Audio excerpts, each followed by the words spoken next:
Hello, my name is Jeff Stauffer, Community Relations Director with Elville and Associates, and welcome to our webinar today, the second in the Elville Webinar Series new wellness series titled Navigating Unexpected Changes.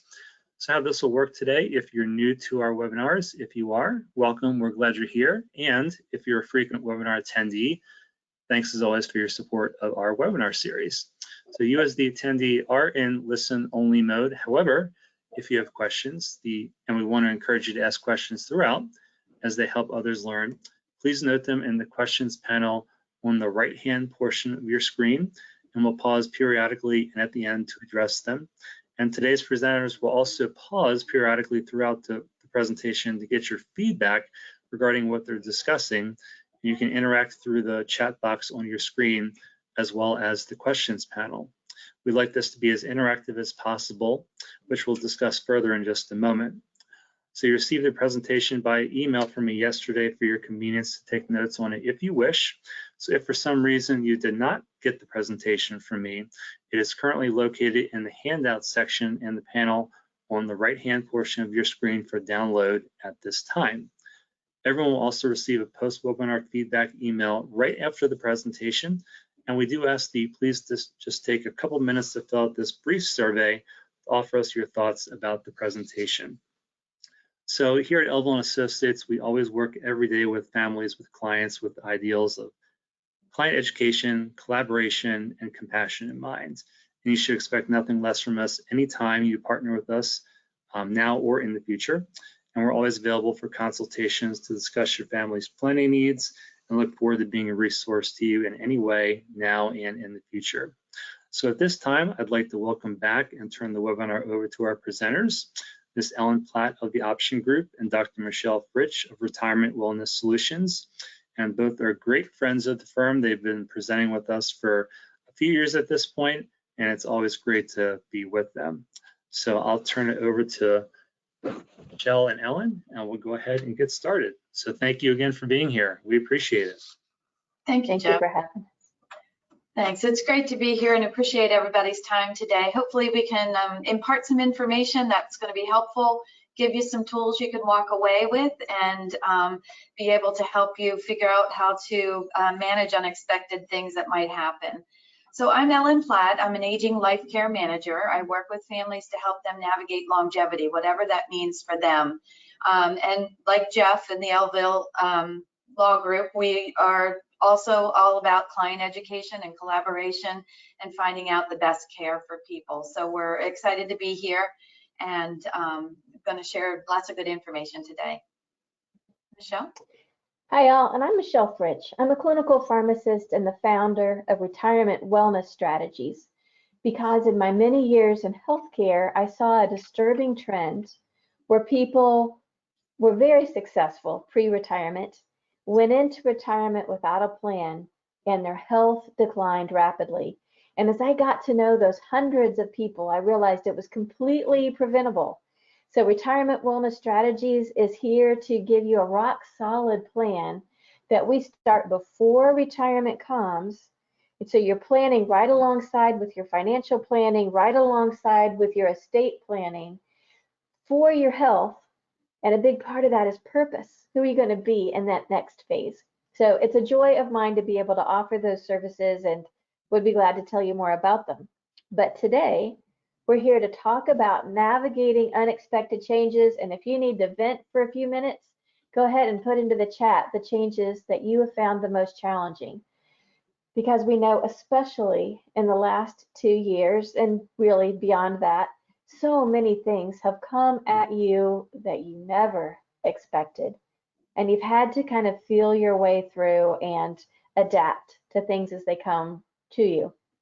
So last session, Ellen and I gave a lot of information. This session, we're going to do some of that, but we also want to give you some very tangible tools to help you navigate unexpected changes as they come your way. So we're going to start with one of those right now, thanks to Ellen. So if everybody hopefully has a piece of paper and a pencil or a pen nearby that they can grab, what we'd like you to do is look at these. We're going to do a little bit of a self-assessment just to kind of set the tone and get a gauge on where everybody is right now. So just kind of off the top of your head, what is your current mood? Just write down a word, the best word that describes how you feel right now. And then on a scale of 1 to 10, write down how stressed you feel right now. 1 being low, 10 being high. And then on a scale of 1 to 10, write down how clearly you are thinking. 1 is not thinking too great. 10 is nice and clear. And then the last question, are you feeling optimistic about the future? Yes, no, maybe, and write down why.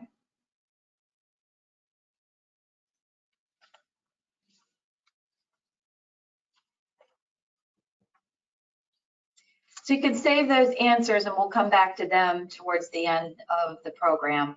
But we're going to talk about change, unexpected change.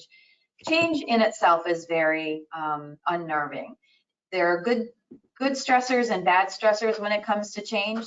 Great changes are maybe having a baby or a wedding, but bad changes could be a change in a health condition, loss of a loved one, loss of a job. So change can be scary, especially when it's unexpected. And we can be paralyzed essentially by fear of the unknown. We can feel very overwhelmed. But what we want to do is try to start reframing the way we think about that scary change and see if there's more creative or more helpful ways to think of it, put it into a different context, which helps us start to think that maybe it's an opportunity for growth. It's an opportunity to explore something new or create something new that we will have ownership of.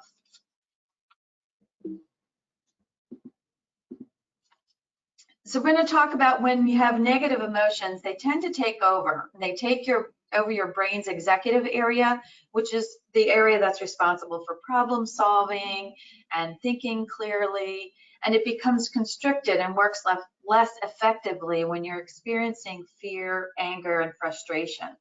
So when you start operating from this prehistoric lizard brain, as we call it, down in the very back around your brainstem, it was really developed years ago for our survival.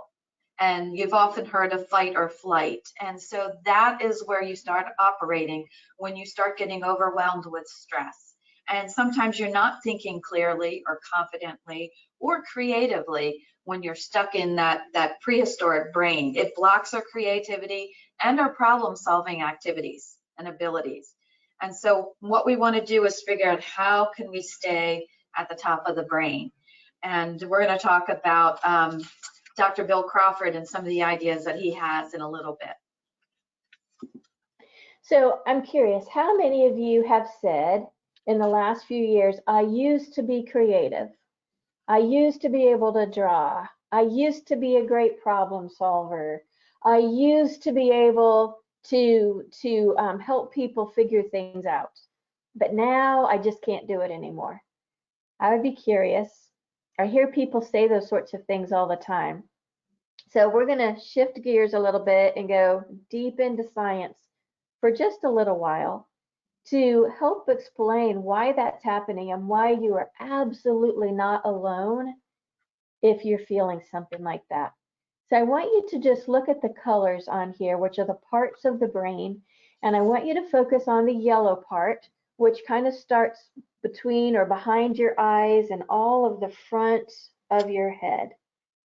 That is the part of your brain where your creativity comes out. You're able to really think deeply. You're able to learn new things. You're able to really clearly focus. If you feel like you've not spent a lot of time there, or that your level of creativity or level of clarity has diminished, we want to take a couple minutes and explain why that's happening. Again, why you're absolutely not alone, but then what can you do to make that the prominent part of your brain that's doing the thinking? So remember the yellow. In our brains, we have a number of chemical messengers that send the signals back and forth. And those are neurotransmitters. They're made in the neuron, and then they're shared from one nerve ending to another, and they travel down the path. And each one has a different job. And so some examples of some that I'm sure you've heard about. Epinephrine is also called adrenaline, and it's the go, go, go. When you are being chased by a bear, you get a whole lot of epinephrine driving your system. There's norepinephrine. That's the one that controls things like you keep breathing even when you don't think about it. Your heart keeps beating even when you don't think about it. Then there's dopamine. Dopamine is one of our reward neurotransmitters. So when you eat chocolate and it makes you feel really good, your brain is releasing some extra dopamine. When you're with someone you love, your brain is releasing extra dopamine. When we do not have enough dopamine, you're going to probably recognize that as Parkinson's disease. And so we have movement disorders when there's not enough dopamine. Glutamate and GABA are two other positive reward kinds of neurotransmitters. And so when good, happy things are happening, there's more of those being released. And I'm not to go too far into this, but when you think about medications and treatments that are used to help someone with moods, when they're depressed or when they're feeling anxious or when they're in a panic, those medications impact these neurotransmitters and either release some extra ones or have the brain release a little bit less to help control that mood and put it where it needs to be. But there are things you can do through the techniques that you're going to learn today and elsewhere to help control these neurotransmitters and use them to your advantage. So Ellen mentioned the, what'd you call it? The lizard brain? Yeah. Prehistoric lizard brain. Yep. If you look at the, I call it the little walnut, there at the base of the brain, see that little bitty brown kind of circle? That is that fight or flight trigger center. And when we need that is when, you know, something terrible is about to happen. Your car is about to crash. You're being chased by a bear. You've got some short-term, really scary situation going on. Then that is designed to make all your muscles engage, help your breathing improve, and you get out of there. It helps you to focus solely on survival. And then the way our brain was made, we've got that front part of the brain, the frontal cortex, and that's where we're supposed to spend most of our time, where we can be very creative, think deeply, problem solve, really do our best clear thinking. What has happened over time in our society is we're surrounded by these stressors that are different than what people used to have.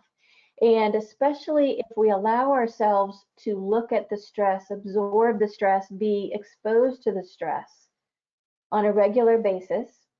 And so that often appears as looking at the news, being in conversations with people that get heated and are controversial, looking at social media, spending a lot of time on screens.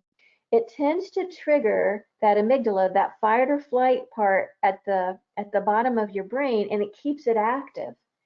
And when that is constantly being stimulated and staying active, then it shuts down that creative, deep thinking part of your brain.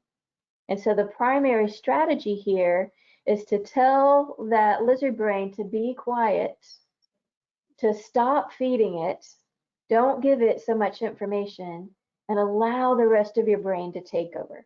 So that probably sounds too simple. So let us get into some specifics of how that might happen. So I mentioned a little bit earlier about Dr. Bill Crawford. You may have seen him on PBS, and he's written quite a number of books, but one that we're going to talk about in particular today is Life from the Top of the Mind. And so he's giving us strategies to get back to using that prefrontal cortex and not that lizard brain or that amygdala where you're having the fight and flight reaction. And so there's 4 questions that he suggests that you ask yourself. Number 1, is this purposeful? Is there a reason for me to do it? Or is this just some knee-jerk reaction? Did I actually think about this? Am I mindful about this? Number 2, is it effective to get me to my goal? Is this behavior or this reaction gonna get me to where I really wanna be? Or is it just gonna muddy the waters or make things different? Number 3, does it define me? Is that how I want people to think of me? And is that what I would want my children to be like? Does it define me and what my values are? And the last one is it teaching me anything? Am I learning from this to think creatively, to think outside the box, and to take advantage of an opportunity that might be coming my way? But so what we're going to do is how to shift from that brainstem to the neocortex. He talks about the brain technique, and that is breathing deeply. We're going to do some exercises in a little bit. Relaxing on the exhale, so releasing that stress very mindfully as you're breathing out. Then you're going to ask those 4 questions that we just talked about. Is it purposeful? Is it effective to get me to my goal? Does it define me? And is it teaching me anything? And then you can imagine yourself being relaxed and just thinking mindfully, and some of those creative juices might start flowing, and you can start tapping into some ideas that might be coming up. And then for N in brain, you will notice the change.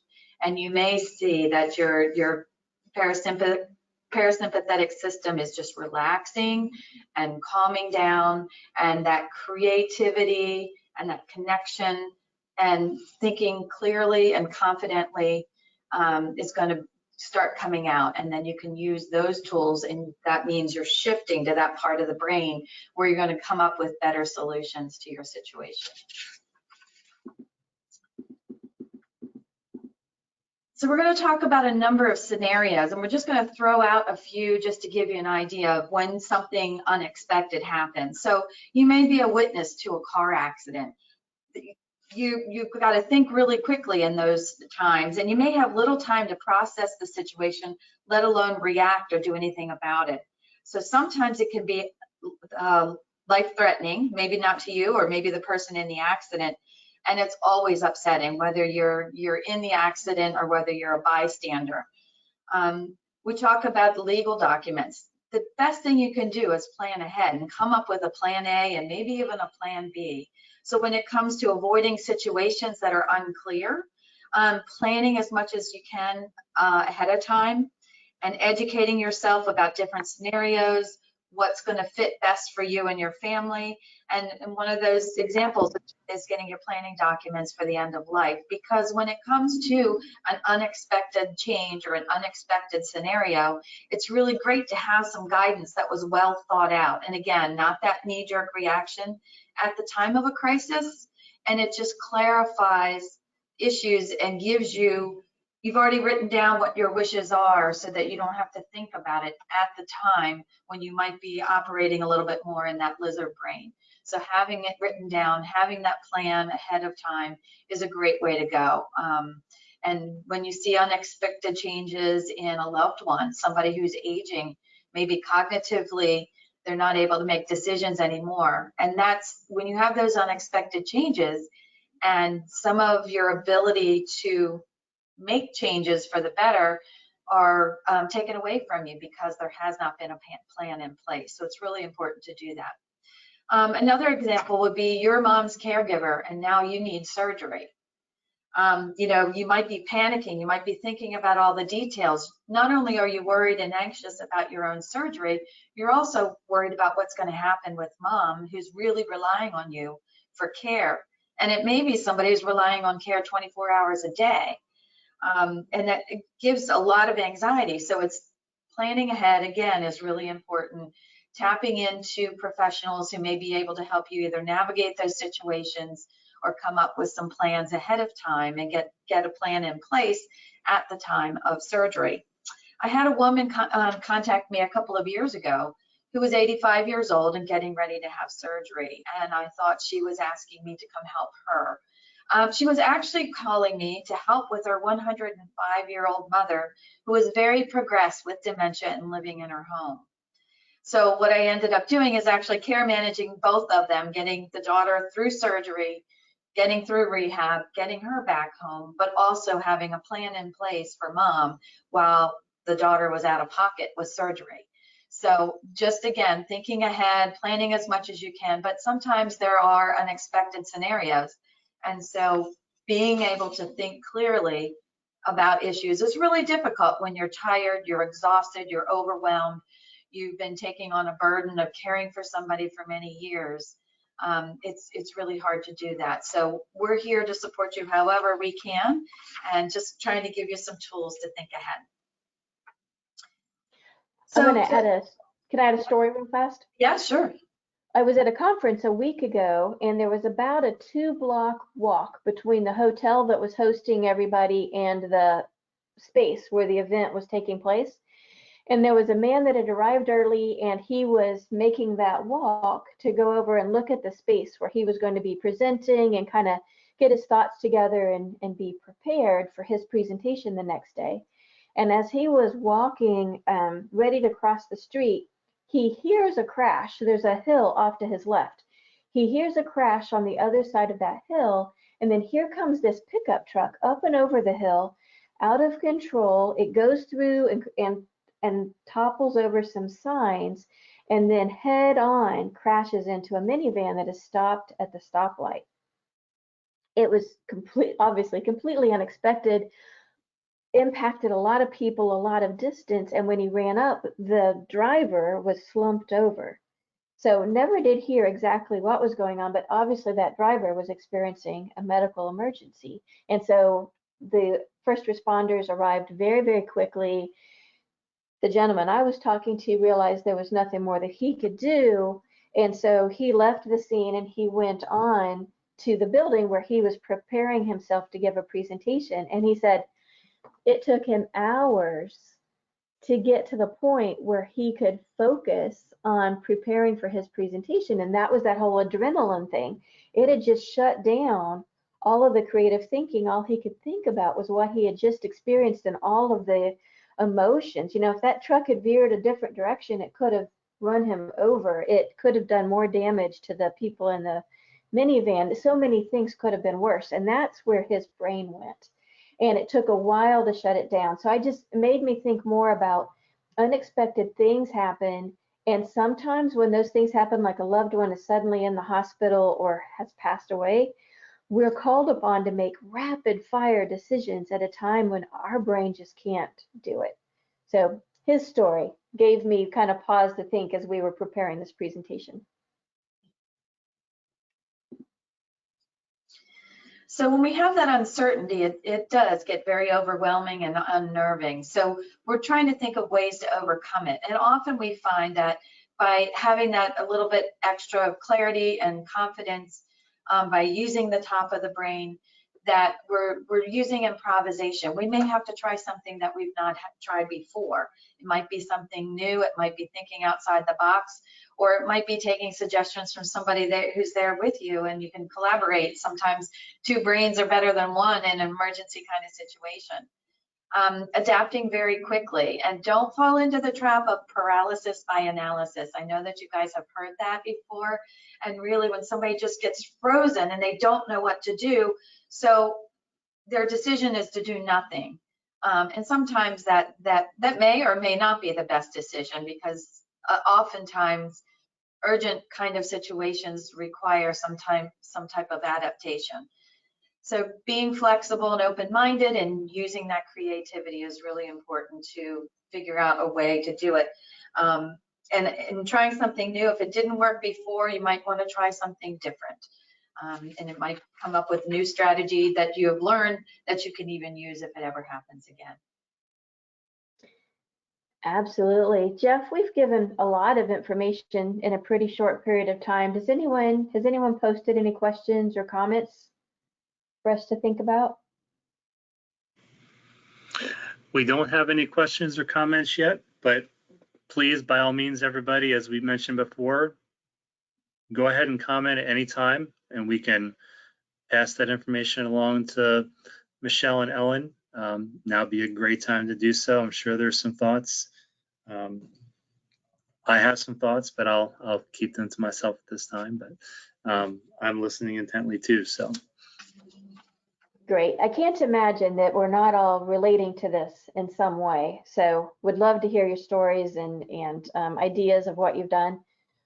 One thing that we suggest is to try to look at change positively rather than always thinking, I don't want it to happen, it can't happen, I'm going to stop it, I'm not going to allow it to happen. We know it's going to happen anyway. So how can we look at that more positively? Because when you come at it with a more positive approach, you're feeding those more positive neurotransmitters. Your prefrontal cortex, that area is going to be working in your favor and allow you to think more clearly, allow you to problem solve better. And if you're somebody who likes a challenge, you can look at it as a challenge, that it's just a new opportunity to overcome something else. Empower yourself to say, I don't have all the answers. This thing came out of the blue. I never expected it. So I'm going to learn more. I'm going to talk to people that can help me. I'm going to find solutions that might be available. So when you say, my goodness, this has happened, I didn't expect it, but now I have this opportunity to grow and learn new skills, learn more about myself. Which aspects of this can I do, and which aspects are going to cause me to reach out and find someone to help? When you look at it as a challenge in that way, it can really change your perspective and allow you to work through it more in that front part of your brain. Michelle, yes. Do you mind if I actually ask you a question? Sure. So going back to the first exercise that we did today, Ellen, actually was the self-check that we did, the 4 questions. How often would you suggest that we individually do that for ourselves? Because I personally, when I did that, was surprised at some of the thoughts that I was thinking and kind of where I kind of placed myself on 1 to 10 in some areas. And so, and it kind of got me thinking, and even as I wrote some of them down, it made me feel better even to, acknowledge, and realize kind of where some things are that I could maybe address. So just the exercise made me feel better about it. So how often would you suggest that we do something like that for ourselves? Would it be, many times during the day, daily? What do you think about that? First of all, thank you for sharing that did make you think and make you realize some things. I think it's especially effective to do some sort of exercise like that at the beginning of your day to kind of figure out, where am I and where am I headed today? And if you can kind of clarify and reduce some stress at the beginning of your day, it'll allow you to kind of jump into it with a more clear mind. And then at the end of the day, it's a good way to just take inventory to all that happened. But I find myself doing something like that too, when I'm like, you just feel out of sorts, either kind of overwhelmed or something that just doesn't feel right. I find an assessment like that to stop and think through those questions can be really helpful to just sort of self-assess what's going on in me. Why do I feel so out of sorts right now? And what might I be able to do? Yeah. Ellen, what would you add?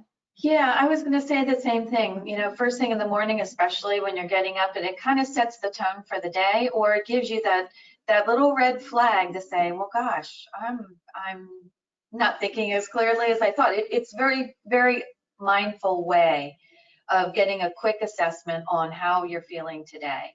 When I have my staff meetings, we start off, all 20 people, we start off with a 1-word check-in for everybody. We go around the room and everybody gives 1 word to describe how they're feeling today. And it's amazing what we come up with, because many times people just don't realize. We get up, we go, we're on autopilot, we start our day, we get dressed, we're out the door.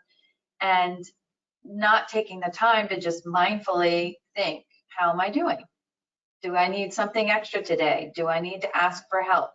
Do I need to look up something so I can educate myself? Do I need to call a friend? Do I need to call a professional? So it just gives you a way to set the tone for your day, maybe pull you out of the lizard brain before you even know you're in it, and get off on the right foot. And at the end of the day, it's a great way too, just to kind of wind down at night and say, did I, what kind of day did I have and how am I feeling? And I think a lot of people are surprised, like you said, Jeff, they're surprised because they weren't really paying attention to what was the chatter that was going on inside. Yeah. But it also makes us show up as better people for people that we love and the people that we work with, because And that's certainly important. Well, thank you for that. And we do have a comment from a new webinar attendee of ours, and she says a new goal would be to think of change as being positive. Yeah. That can be a real mindset shift for a lot of us, because we come to dread change. And if we can shift that a bit, we're way better able to deal with it, which actually kind of leads to the next one. Striving to be resilient. It's okay to mess up. Sometimes I think the reason we're scared of change is we're like, what if I don't make the right choice? What if I don't do the right thing? What if I'm not quick enough or solid enough in my decision? It's okay.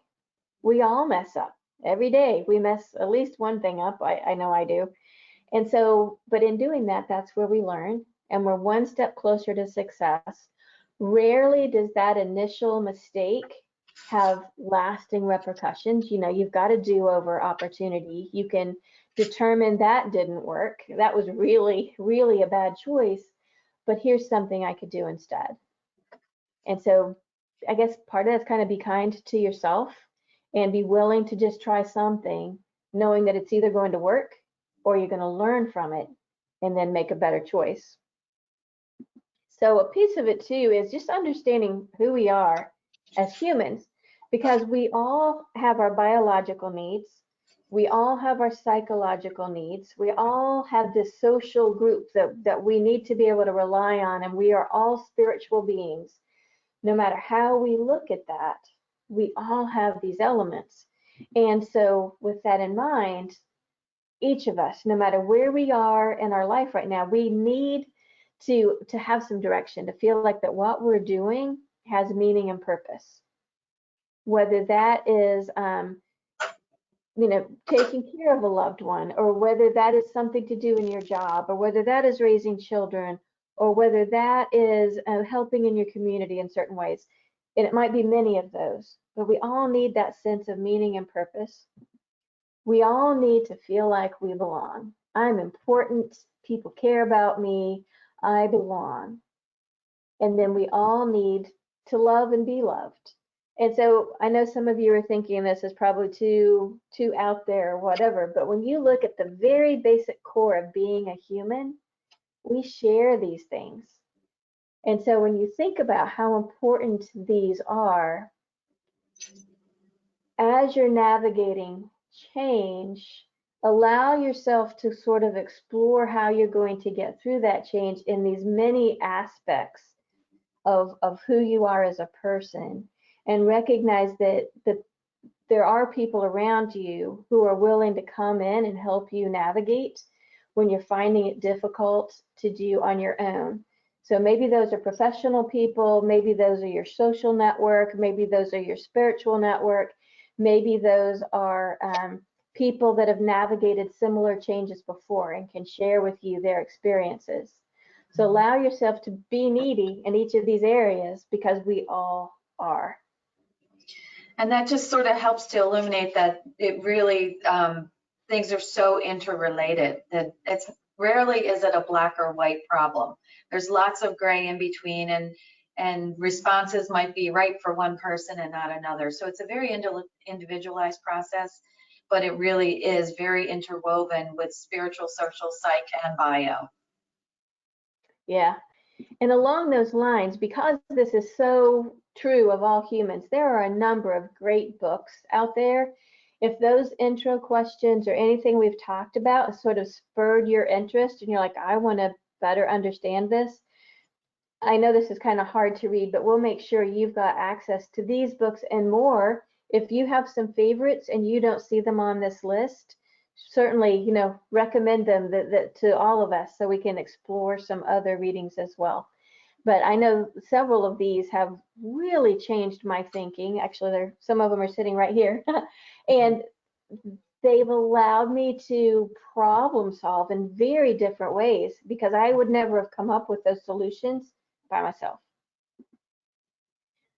We talked about these things last time, that caring for yourself is important in the midst of all of this. So again, I think we're navigating changes at one of the most rapid rates ever in the history of humans. So be intentional about your sleep. We talked last time about sleep hygiene techniques. I'm glad to share that again. Be intentional about your food intake and the quality of the food, trying to cut down on things like caffeine, sugar, and alcohol, because those don't help with the clarity of your thinking. Getting movement and exercise, balance in your life activities rather than all work or all caregiving or all whatever. How can you care for yourself in the midst of all of that? Having goals and as something that you can track against to see if you're headed the direction that you really want to head, and then surrounding yourself with those people that support you and help you overcome setbacks and issues that you face. So we've seen a number of scenarios in the world that we work within are scenarios like this. Somebody's no longer steady on their feet. You can't just say, okay, Dad, you need to sit there in the chair for 8 hours while I go to work, and because I'm afraid you're going to fall. You might get a call. I got 3 calls on Friday for family members who say, my loved one's been in the hospital, and they just came up and told me that they're being discharged in an hour and they can't go home. And so that was completely, complete upheaval for that family, completely unexpected.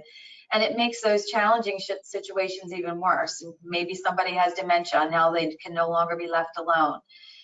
So we see people having these unexpected changes all the time. Sometimes they're very sudden. Sometimes it may be very slow incremental changes over time. You don't really notice it as much if you're seeing them all the time, but then suddenly it's no longer sustainable. Or family members come in from out of town and realize that things have kind of fallen apart since their last visit. So we all have experienced this at one time or another, whether it's a family member who needs care or just situations in our lives. And I think we can safely say that everybody on this webinar experienced that in March of 2020 when things shut down with the pandemic. We thought it was going to be a very short period of time, but we had no example to follow. We had not lived through this before. We didn't know the repercussions of the pandemic, what was going to happen, and we still have yet to realize how it's fully going to roll out for all of us. But we all have made changes, we've all made sacrifices, and we've all experienced some really unnerving, upsetting, uncontrollable situations that have made it difficult. So again, educating yourselves, finding the answers you need, find the resources you need, and make sure you're taking care of you so that you can take care of others. And it's been very difficult for everybody. And I'm proud of you guys for being here, because this is a great place to start for information. So we want to talk about self-care, and you may have seen this slide last time if you joined us. And these are the things that are really, really important when you're thinking about self-care. Making sure you get ample sleep, avoiding those triggers. So if there's something that sets you off, or a certain person that sets you off, and you realize you've done that assessment, you realize where your mood is, it might be the type of situation you want to avoid right now until you can start thinking at the top of the brain. Exercise, like Michelle said, stretching, just gentle stretching is great for the body. Strengthening the core especially is really good. Using music to either calm, to de-stress, or some of your favorite on your playlist to kind of jazz it up and connect with, happy times, things that you like to kind of get you moving. Connecting with nature, relaxing, finding different ways to do that. And we're going to give you some examples in a little bit. Finding the support, again, whether it's just talking to a friend, having coffee with a colleague, or getting professional support in many different areas of your life. And then managing conflict, because we want to be able to manage the conflict so it's not managing us and the way we think and feel and react. So we want to schedule time to practice this daily. It's really easy to say, oh, this sounds great, but how do I put it into practice? It may be time blocking. It may be putting something specific on your calendar to say, every Monday, Wednesday, and Friday, I'm going to do this at this time. And it's making it a habit, making it a ritual, making sure that you maybe do that little quick assessment every morning. Taking little steps to build upon them is a really good way to do it. I've often heard people say that you would build on a habit. So say in the morning, you always brush your teeth. That's probably something most people do in the morning. So after you brush your teeth, do the assessment, and it becomes a habit because every morning you do your teeth, then you do your assessment. That sets up your day. It gives you a way to start. And so you can start building on that. Maybe it is 10 minutes of some stretching in the morning. So you do your teeth, brush your teeth, you do your assessment, and you do 10 minutes of gentle stretching. And again, you build on habits that are already built in, so one thing will trigger the next thing. That's a way to be mindful, and a lot of times people will forget to be mindful. They might pick up the computer or go on Facebook, and all those things are fine, social media or Googling, but if you're doing that to avoid addressing a situation that needs to be addressed, then that's when you want to think about maybe there's a better way to handle this. Maybe mindfulness is yoga for you. Maybe it is meditation. Avoiding practicing those things when you're tired. When you're tired, you're probably needing sleep. And we've all been exhausted and try to do one more thing, one more thing, one more thing. And that's when we see people start to get sick. They start going to the doctor because there's some new ailment. They're not able to show up for their family as well as they'd like to, or at work as well as they would like to. So if you're tired, you may need some sleep, and check and see if that's one of the things that you need to be mindful about. Going to expect up and downs, going to expect to fall off the wagon, but just try to get back on track. Find that support person or that accountability partner that can help you stay on track. Share your goals with each other so you can do a check-in. Maybe that's your morning check-in with yourself, and you have a morning check-in with a friend who's also going to check back with you. Surrounding yourself with that supportive network, again, is really important to help you reach your goals, to give you that support that you might need, particularly when there's unexpected changes.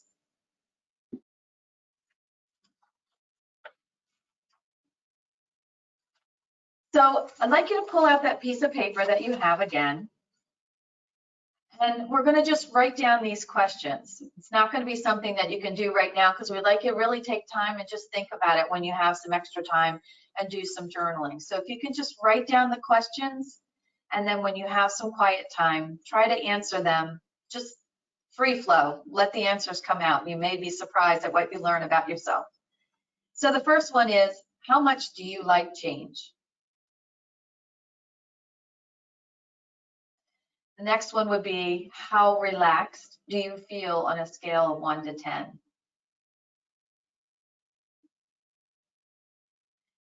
Third question, how in control do you feel? And you could do that on a scale of 1 to 10 if you'd like, to give you some kind of gauge. And then sometimes it might even be helpful to write some thoughts that come to mind as you're deciding how you feel. Another question, who supports you when you need help? Who are those people in your network, in your circle, in your daily life that's a good source of support for you? And the last question is, do you have someone in whom you can confide? Is there somebody personally or somebody professionally that you can reach out to if you need some support? I'd like to challenge you also to come up with maybe 3 to 5 questions of your own, which reflect something that's really important to you. And then when you have time, just write something in that journal reflecting on these questions. And it'll give you a lot of insight into yourself and your situation.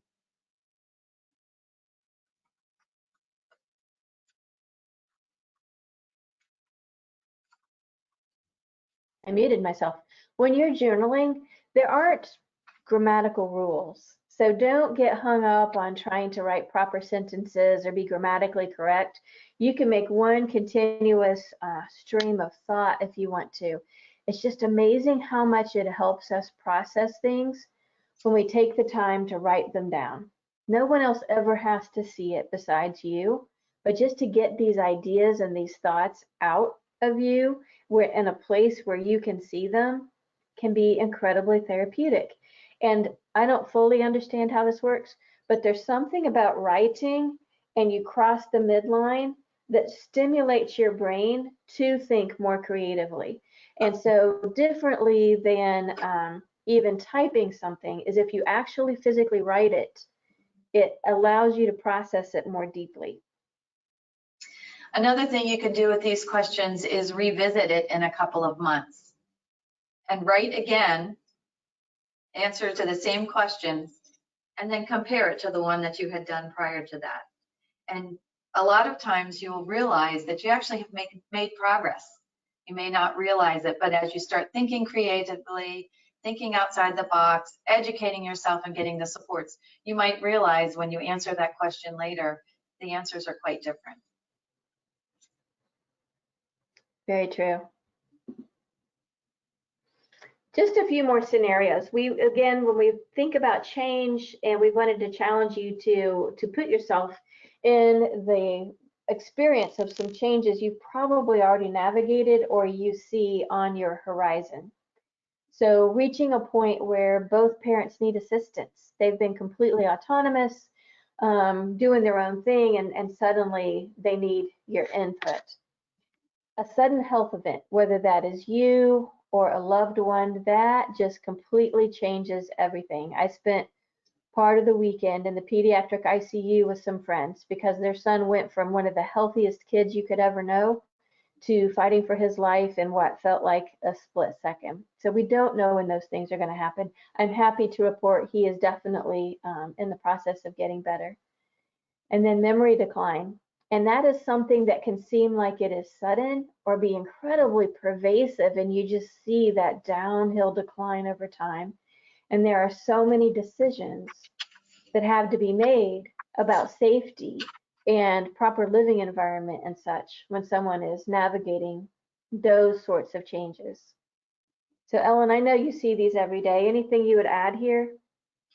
Yeah, we see that quite often with like both parents needing assistance. We often see one parent is cognitively intact, the other parent is physically intact, and together they kind of prop each other up. But when something happens to one or the other, then there's this downward spiral. So we'd like to, keep an eye out for that, because that can just totally rock your world as an adult child trying to handle the needs for both parents at the same time. Sudden health events, again, planning ahead, getting those legal documents in place and thinking about what would I do if, and who would I call if, and educating yourself. And in the instance of the memory decline, we know that's progressive. And it's going to change and going to decompensate most likely. So we want to think, how can we kind of create that infrastructure that's going to be supportive and help the scenario, so there's no crisis per se. It's more of just shoring it up and getting more support.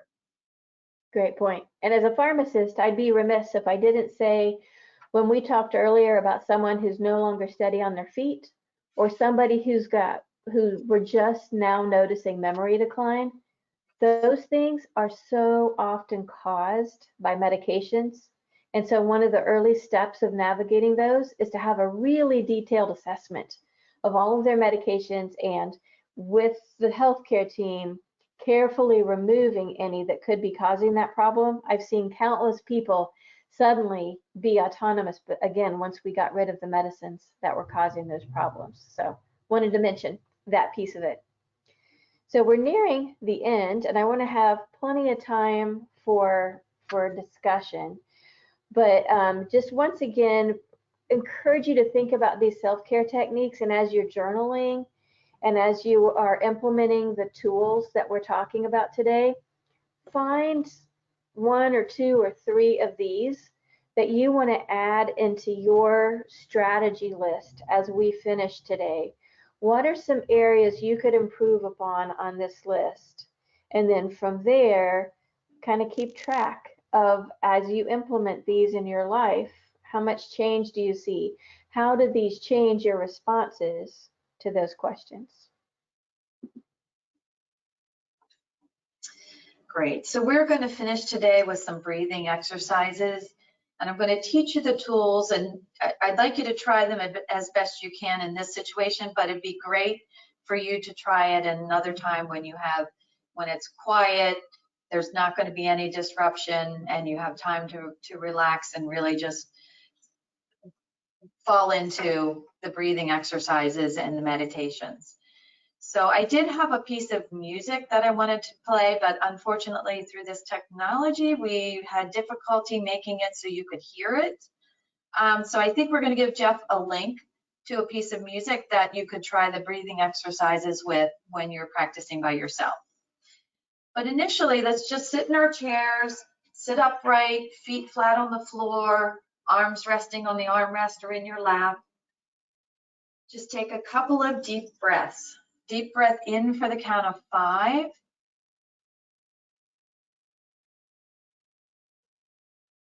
And breathe out for the count of 5.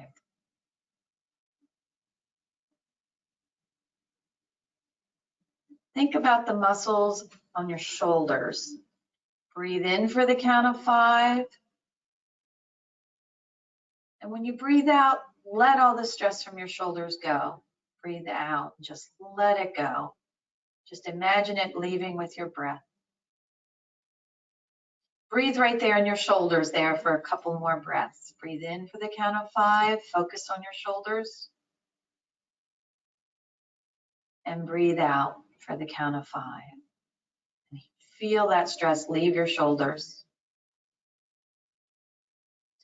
Breathe in for the count of 5. Get all that stress in your shoulder muscles and just breathe it out. Now think about your neck muscles when you're breathing. Just continue to breathe in for 5 and out for 5. Focus on those neck muscles, and when you breathe out, just let that stress go out with your breath.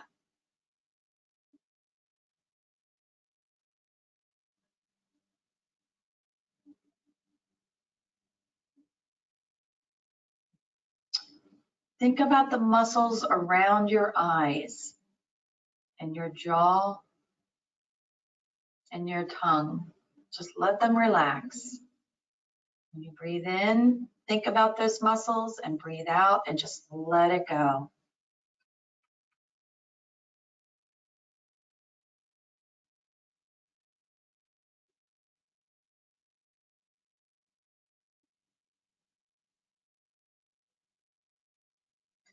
Now we're going to shift your focus to your arms. Breathe in for the count of 5. And any stress in your arms, your elbows, your hands, just let it go out when you breathe, when you exhale.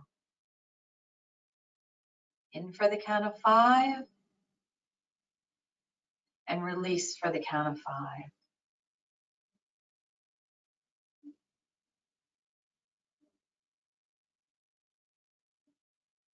Shift your focus to your back muscles.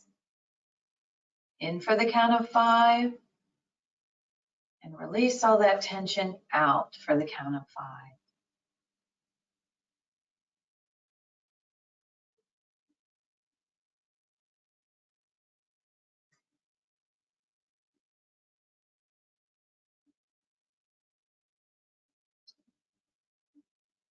shift your focus to your stomach.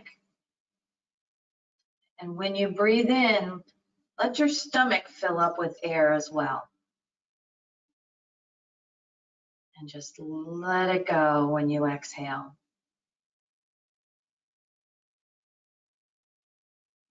Do a couple more breaths like that in your stomach.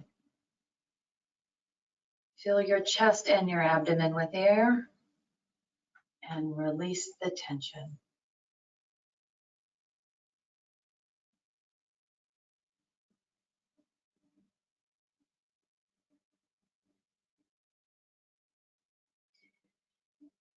Now when you're breathing, focus on your legs, your thighs, your calves, your feet. Breathe in for the count of 5 and release any tension you may have for the count of 5.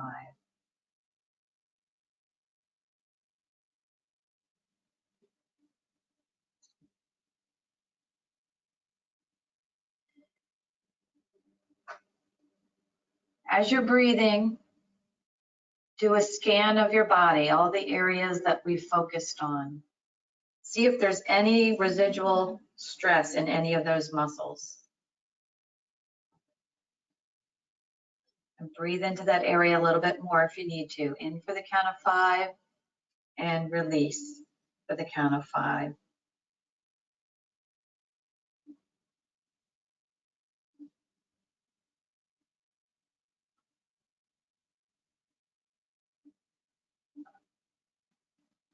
Okay, slowly open your eyes. And I'd love for you to take out that journal from the beginning.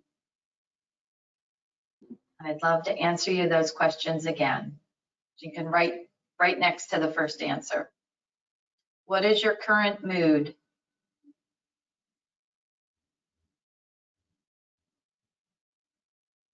How stressed do you feel right now on a scale of 1 to 10? 1 being low, 10 being high. How clearly are you thinking?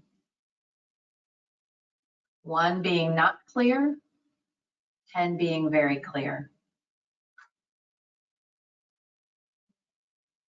And how optimistic are you feeling about the future?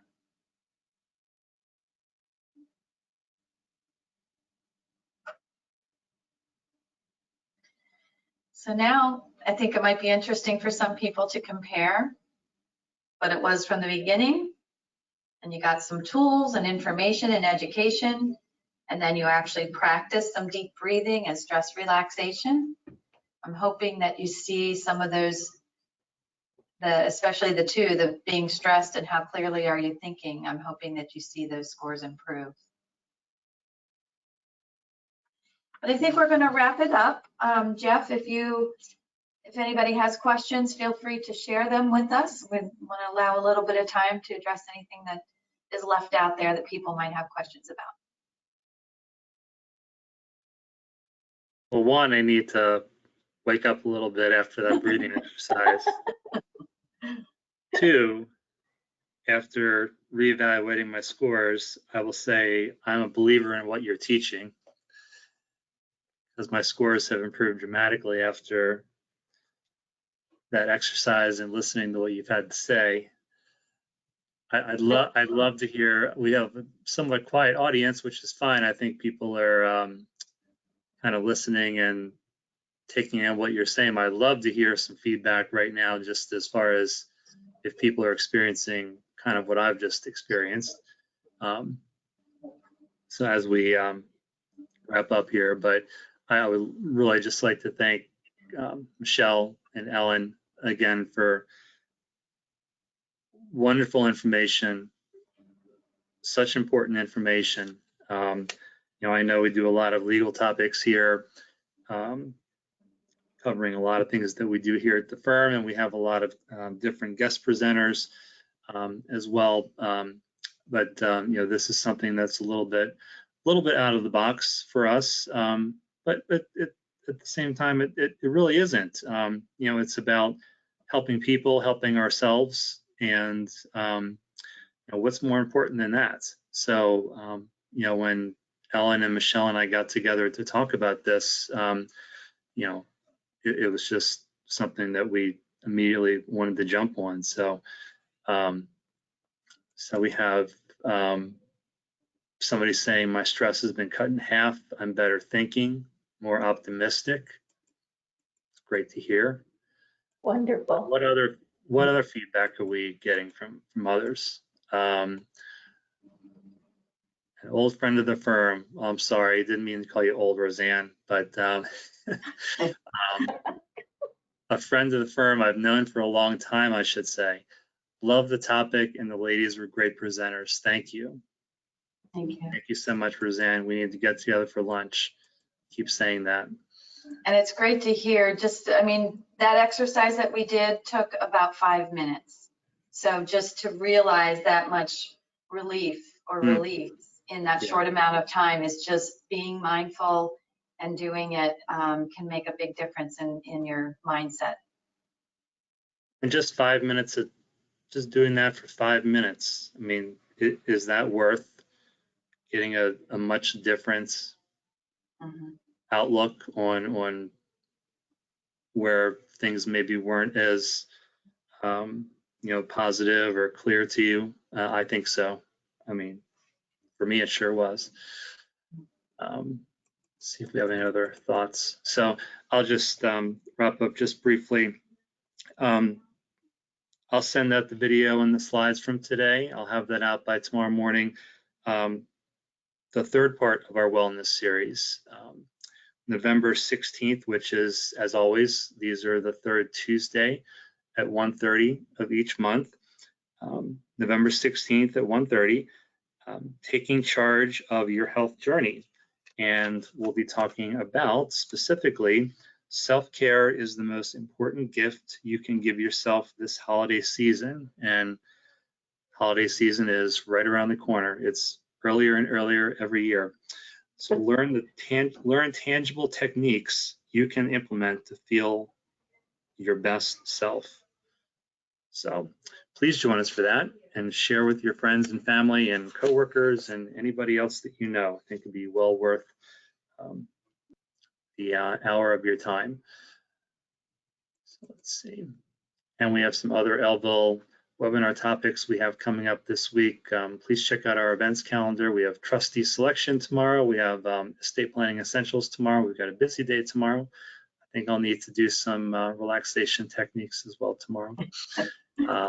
But I think that's all the comments we have. I'm sure we have more people that are thinking them, but just want to keep them to themselves, which is certainly fine. So again, thank you, Michelle and Ellen, for a great session, and we look forward to having you back next month. There's their contact information. Please reach out to them if you have any specific questions about your situation, or if you feel a friend or family may need some help themselves, and I'm sure they'll be happy to provide some feedback to you. So thank you again for being part of the Elville Webinar Series and our Wellness Series, and we look forward to seeing you again soon. Have a great day, everybody.